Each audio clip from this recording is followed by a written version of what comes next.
నమస్కారం అండి. నా పేరు గోపాలకృష్ణ, ఏపీసీఆర్డీఏ కమ్యూనికేషన్స్ నుంచి. సో అమరావతిలో మన ప్రజారాజధాని అమరావతిలో నిర్మిస్తున్నటువంటి Amaravati government complex 3D miniature model అండి. ఇది అమరావతి గవర్నమెంట్ కాంప్లెక్స్ యొక్క సూక్ష్మ నమూనాలు మన ఇక్కడ ప్రజలందరికీ అర్థమయ్యేలా క్రెడే ప్రాపర్టీ షోలో ఇక్కడ ప్రదర్శించడం జరుగుతుంది. సో మనందరికీ తెలిసిందే, ప్రజారాజధాని అమరావతిలో బ్లూ గ్రీన్ కాన్సెప్ట్తో మనం అత్యాధునిక మౌలిక వస్తువులతో మన రాజధాని నగరాన్ని నిర్మించడం జరుగుతుంది. రాష్ట్ర ప్రభుత్వం ఏపీసీఆర్డీఏ ఆధ్వర్యంలో మనం రాజధాని అమరావతి నగరంలో ఎలా అయితే అమరావతి గవర్నమెంట్ కాంప్లెక్స్ అనేది మనం నిర్మిస్తున్నామో ఇక్కడ ప్రజలందరికీ అర్థమయ్యే విధంగా మనం మినియేచర్ మోడల్ని తీసుకురావడం జరుగుతుందండి. ఇక్కడ ఇది రివర్ కృష్ణ అండి. కృష్ణా నది దగ్గర నుంచి మనం చూసుకున్నట్లయితే మనకి సీడ్ యాక్సిస్ రోడ్స్ మనకి అమరావతిలో మనకి E1 నుంచి E15 వరకు, అలాగే N1 నుంచి N18 వరకు మనం రహదారులు నిర్మించడం జరుగుతుంది బెటర్ ట్రాన్స్పోర్ట్ అండ్ మొబిలిటీ కోసం. ఇక్కడ E1 రోడ్ అనేది స్టార్ట్ అవుతుందండి. E1 రోడ్డు పక్కనే మనకి గౌరవ ముఖ్యమంత్రి వారి నివాసం ఉంటుందండి, సీఎం రెసిడెన్స్ వస్తుంది అమరావతి గవర్నమెంట్ కాంప్లెక్స్లో భాగంగా.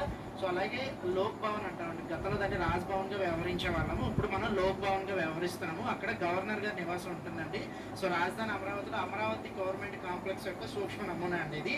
అలాగే అమరావతి గవర్నమెంట్ కాంప్లెక్స్లో మనకి తొలుత 2 ట్విన్ టవర్స్ అనేది వెల్కమ్ టవర్స్ అండి. ఇది ఏజీసీలో మనకి వెల్కమ్ టవర్స్.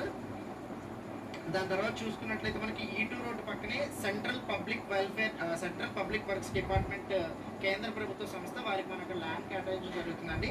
వారి కార్యకలాపాలన్నీ కూడా ఇక్కడ జరుగుతాయి. CPWD బిల్డింగ్, అలాగే APNRT టవర్స్ కూడా మనకి ఇక్కడ రాబోతున్నాయండి. APNRT టవర్స్ ఇంచుమించుగా 30 ఫ్లోర్లకు పైగా ఈ భవనం నిర్మించడం జరుగుతుంది. ఇక్కడ 25,000 మంది వరకు కూడా సాంకేతిక నిపుణులు కానీ, IT అండ్ టెక్ నిపుణులు కానీ పనిచేసుకోవచ్చు అండి. ఈ బిల్డింగ్ కూడా ప్రస్తుతం పనులు వేగంగా జరుగుతున్నాయండి రాజధాని అమరావతిలో. అలాగే దాని తర్వాత చూసుకున్నట్లయితే AAS అధికారుల కోసం మనం భవనాలు నిర్మించడం జరిగింది. AAS హౌసింగ్ ఇది. AAS అధికారులు అంటే ఆల్ ఇండియా సర్వీసెస్ అధికారులు ఎవరైతే ఉంటారో వారందరూ కూడా ఇక్కడ మనం వారి నివాసం ఉండడానికి వీలుగా 6 టవర్లు నిర్మించడం జరిగింది. 6 టవర్లు కూడా మనకి మొత్తం 144 ఫ్లాట్స్ ఉంటాయండి 6 టవర్స్కి సంబంధించి. ఇక్కడ మనకి 6 టవర్స్లో మొత్తం 144, ఒక్కొక్క టవర్కి వచ్చేసరికి 24 ఫ్లాట్స్ ఉంటాయి. మొత్తం 144 మంది అధికారులు మన ఇక్కడ నివాసాలు నిర్మించడం జరిగిందండి. AAS హౌసింగ్ అంటారు. దాని తర్వాత మనకి రోడ్ E3 వస్తుంది. రోడ్డు E3 తర్వాత మనకి వివిధ భవనాలన్నీ కూడా మనం నిర్మించడం జరిగింది అమరావతి గవర్నమెంట్ కాంప్లెక్స్లో. అలాగే ఎమ్మెల్యే హౌసింగ్లో కూడా మనం 6 టవర్లు నిర్మించడం జరిగిందంటే ఆ పనులు కూడా పూర్తిగా వచ్చాయి. ఆ భవనాల నిర్మాణం అంతా కూడా పూర్తయిందండి. ఎక్స్టర్నల్ వర్క్స్ జరుగుతున్నాయి. త్వరలో అవి ప్రారంభించడానికి ఏపీసీఆర్డీఏ ఆధ్వర్యంలో పనులు వేగంగా జరుగుతున్నాయండి. ఎమ్మెల్యే హౌసింగ్ వచ్చేసరికి అలాగే మనం ఇక్కడ 144 ఎమ్మెల్యేలకి, అలాగే 144 ఎమ్మెల్సీ టవర్స్ నిర్మించడం జరిగింది. 144 అపార్ట్మెంట్స్ ఉంటాయి, 6 టవర్స్ ఉంటాయండి. ఒక్కొక్క టవర్కి వచ్చేసరికి 24 వస్తాయండి ఫ్లాట్స్.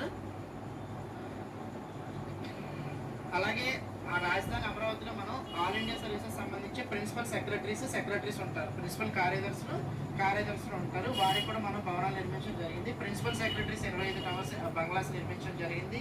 అలాగే 90 బంగ్లాస్ సెక్రటరీస్కి నిర్మించడం జరిగిందండి. ఇది కూడా అమరావతి గవర్నమెంట్ కాంప్లెక్స్లో నిర్మించడం జరిగింది ఏపీసీఆర్డీఏ ఆధ్వర్యంలో. ఈ పనులు కూడా ప్రస్తుతం వేగంగా జరుగుతున్నాయి. అలాగే మినిస్టర్స్కి కూడా బంగ్లాస్ నిర్మించడం జరిగిందండి. 35 బంగ్లాస్ ఉంటాయండి మొత్తం మినిస్టర్స్కి. అలాగే 36 బంగ్లాస్ వచ్చి జడ్జెస్కి ఉంటాయండి. ఇవంతా కూడా అమరావతి గవర్నమెంట్ కాంప్లెక్స్లో ఏపీసీఆర్డీఏ ఆధ్వర్యంలో జరుగుతున్న పనులన్నీ కూడా వేగంగా జరుగుతున్నాయి. రాష్ట్ర ప్రభుత్వం ప్రతిష్టాత్మకంగా రాజధాని అమరావతి నగరాన్ని నిర్మించడం మనందరం చూస్తున్నాము. అలాగే మనకి అమరావతి గవర్నమెంట్ కాంప్లెక్స్లో ప్రధానమైనది ఏంటంటే GAD టవర్స్, అలాగే HOD టవర్స్ 1, 2, 3, 4 అండి. GAD టవర్స్, ఈ 5 టవర్స్లో ప్రధానమైన టవర్, ఎత్తుగా ఉన్న టవర్ GAD టవరు. దీనిలో బేస్మెంట్ అండ్ గ్రౌండ్తో పాటు 49 ఫ్లోర్స్ ఉంటాయి. అలాగే దానిపైన టెర్రస్ ఫ్లోర్ కూడా ఉంటుంది. మిగిలిన టవర్స్ ఏవైతే ఉన్నాయో HOD టవర్స్ 1, 2, 3, 4 అంటామండి. ఇక్కడ దీనికి బేస్మెంట్ ప్లస్ గ్రౌండ్తో పాటు 39 ఆఫీస్ ఫ్లోర్స్ ఉంటాయండి. ఇవన్నీ కూడా టవర్స్, 5 టవర్స్. ఈ ప్రధానమైన టవర్లు గౌరవ ముఖ్యమంత్రి గారు వారి కార్యకలాపాలు నిర్వర్తిస్తారండి.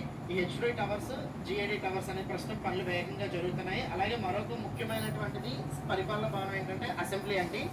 మన ఆంధ్రప్రదేశ్ ప్రభుత్వం అసెంబ్లీని ఏపీసీఆర్డీఏ ఆధ్వర్యంలో అమరావతిలో ప్రతిష్టాత్మకంగా నిర్మిస్తుంది. ఇది అసెంబ్లీ సమావేశాలు జరిగేటప్పుడు అసెంబ్లీ కార్యకలాపాలు జరుగుతాయి. మిగిలిన సమయాల్లో దీన్ని టూరిస్ట్ ప్లేస్గా డెవలప్ చేస్తారంటే ఇది గ్రౌండ్ లెవెల్ నుంచి 250 మీటర్లు ఎత్తుంటుంది. అలాగే B+G+3 ఫ్లోర్స్ ఉంటాయండి. 250 మీటర్లు ఎత్తుంటుంది. బేస్మెంట్ ప్లస్ గ్రౌండ్ కాకుండా 3 ఫ్లోర్స్ ఉంటాయి. మనకి ప్రతి ఫ్లోర్లో కూడా పనోరమిక్ వ్యూ కనిపించేలాగా, అంటే రాజధాని అమరావతి నగరం మొత్తం కూడా మనం ఈ టవర్ల ద్వారా వీక్షించేలాగా పనోరమిక్ వ్యూ ఉంటుందండి. ఈ అసెంబ్లీ యొక్క టవర్ నుంచి మనం రాజధాని అమరావతి నగరాన్ని మొత్తం కూడా వీక్షించవచ్చు. టూరిస్ట్ ప్లేస్గా దీన్ని డెవలప్ చేస్తారు. అలాగే అమరావతి గవర్నమెంట్ కాంప్లెక్స్లో మొత్తం సెంట్రల్ గ్రీనరీ పార్క్ ఉంటుందండి. ప్రతి చోట కూడా మనం వాటర్ బాడీస్ చూడొచ్చు, అలాగే గ్రీనరీ చూడొచ్చు అండి. మొత్తం 35% వరకు కూడా సెంట్రల్ గ్రీన్ పార్క్ మొత్తం కవర్ చేసేలాగా రాజధాని అమరావతిలో నగరాన్ని నిర్మించడం జరుగుతుంది. అలాగే మనం ప్రతిష్టాత్మకంగా నిర్మిస్తున్న ఇంకొక భవంతి ఏంటంటే హైకోర్టు అండి. రోడ్ E5 తర్వాత మనకి హైకోర్టు అనేది కనిపిస్తుంది. హైకోర్టు ఏంటంటే మనకి బౌద్ధ స్తూప ఆకృతిలో ఉంటుంది, అసెంబ్లీ బోర్లించి లెల్లిపు ఆకృతిలో ఉంటుంది. ఈ యొక్క హైకోర్టు మనకి బౌద్ధ స్తూపాకృతిలో B+G+7 ఫ్లోర్స్ అండి. మొత్తం కూడా 20.32 లక్షల చదరపు అడుగుల బిల్డప్ ఏరియాలో మనం హైకోర్టును నిర్మిస్తున్నాము. అలాగే అసెంబ్లీని 11.22 లక్షల చదరపు అడుగుల బిల్డప్ ఏరియాలో మనం అసెంబ్లీని నిర్మిస్తున్నాము. హైకోర్టు కూడా మనకి బౌద్ధ స్తూపాకృతిలో ఉంటుంది. B+G+7 ఫ్లోర్స్ ఉండేలాగా మనం ఈ యొక్క హైకోర్టును నిర్మించడం జరిగింది. అలాగే ప్రస్తుతం మన రాజధాని అమరావతిలో ప్రస్తుతం కార్యకలాపాలు జరుగుతున్న హైకోర్టు కూడా మనం ఇప్పుడు చూడొచ్చండి. రాజధాని నగరంలో ప్రస్తుతం ఇక్కడ కార్యకలాపాలు జరుగుతున్నాయి. అలాగే ఇటీవల హైకోర్టుకి సంబంధించి ఫౌండేషన్ పైలింగ్ పనులు ఇటీవల పూర్తి చేసుకోవడం జరిగింది. ప్రస్తుతం పనులు కూడా వేగంగా జరుగుతున్నాయి. రాష్ట్ర ప్రభుత్వం సూచించిన మేరకు గౌరవ ముఖ్యమంత్రి వారి ఆదేశాల మేరకు, అలాగే రాష్ట్ర మున్సిపల్ శాఖ మంత్రివర్యులు నారాయణ గారి ఒక సూచనల మేరకు ప్రస్తుతం రాజధాని నిర్మాణ పనులు వేగంగా జరుగుతున్నాయి. మనం ఇక్కడ చూసుకున్నట్లయితే E6 తర్వాత మనం చాలా బంగ్లాస్ అనేది ప్రభుత్వ అధికారులకు నిర్మించడం జరిగింది అమరావతి గవర్నమెంట్ కాంప్లెక్స్ లో. E6 తర్వాత మనం చూసుకున్నట్లయితే కనుక NGO టవర్స్ ఉంటాయండి. మొత్తం NGO టవర్స్ 21 టవర్స్ ఉంటాయండి. ప్రతి టవర్ లో కూడా మనకి 21 టవర్స్ లో 1995 మంది నాన్ గెజిటెడ్ అధికారులు ఈ యొక్క టవర్స్ 21 టవర్స్ లో నిర్మించేలాగా మనం ఇక్కడ ఈ నిర్మాణాలు చేపట్టడం జరిగిందండి. మొత్తం 21 టవర్స్ ఉంటాయి. అలాగే మన రాజధాని నగరంలో చూసుకున్నట్లయితే ఈ అమరావతి గవర్నమెంట్ కాంప్లెక్స్ తర్వాత మనకి శాఖమూరు రిజర్వాయర్ వస్తుందండి, వాటర్ బాడీ. ఈ శాఖమూరు రిజర్వాయర్ ని కూడా మనం టూరిస్ట్ ప్లేస్ గా డెవలప్ చేస్తున్నాము. అక్కడ వాటర్ హౌసింగ్, వాటర్ బోట్స్ కూడా ఇవన్నీ తిరిగేలాగా మనం అక్కడ ప్రణాళికాబద్ధంగా దాన్ని టూరిస్ట్ ప్లేస్ గా అభివృద్ధి చేయడం జరుగుతుంది. ఇక రాజధాని నగరం మనం చూసుకున్నట్లయితే మొత్తం కూడా సెంట్రల్ గ్రీన్ పార్క్ ఉంటుందండి. AGC మొత్తం కూడా అమరావతి గవర్నమెంట్ కాంప్లెక్స్ లో సెంట్రల్ గ్రీన్ పార్క్ ఉంటుంది. అంటే ప్రతి చోట కూడా వాటర్ బాడీ అలాగే గ్రీనరీ కవర్ అవుతుంది. అలాగే రాజధాని నగరంలో మరొక ముఖ్యమైన విషయం ఏంటంటే 5-10-15 ప్రిన్సిపల్ అండి. మనకి రాజధాని నగరంలో 5-10-15 ప్రిన్సిపల్ ఏంటి అంటే రాజధాని నగరంలో నివసించేవారు ఎవరైనా కూడా ఈజీగా యాక్సెసిబుల్ గా సంచరించేలాగా 5 నిమిషాల్లోనే ఎమర్జెన్సీ ఫెసిలిటీస్ కి చేరుకునేలాగా, అలాగే 10 మినిట్స్ లోనే రిక్రియేషన్ సెంటర్స్ కి చేరుకునేలాగా, 15 మినిట్స్ లోనే వారు పనిచేసే వర్క్ ప్లేస్ కి చేరుకునేలాగా రవాణా సదుపాయాలు అన్ని కూడా డెవలప్ చేయడం జరుగుతుందండి. ఈ విధంగా గ్రీనరీ మొత్తం బిల్డ్ చేసుకుంటూ వాటర్ బాడీస్ అన్ని కూడా డెవలప్ చేసుకుంటూ అమరావతి రాజధాని నగరాన్ని నిర్మించడం జరుగుతుంది. ప్రస్తుతం పనులు వేగంగా జరుగుతున్నాయి APCRT ఆధ్వర్యంలో, ADCL ఆధ్వర్యంలో. ఇదంతా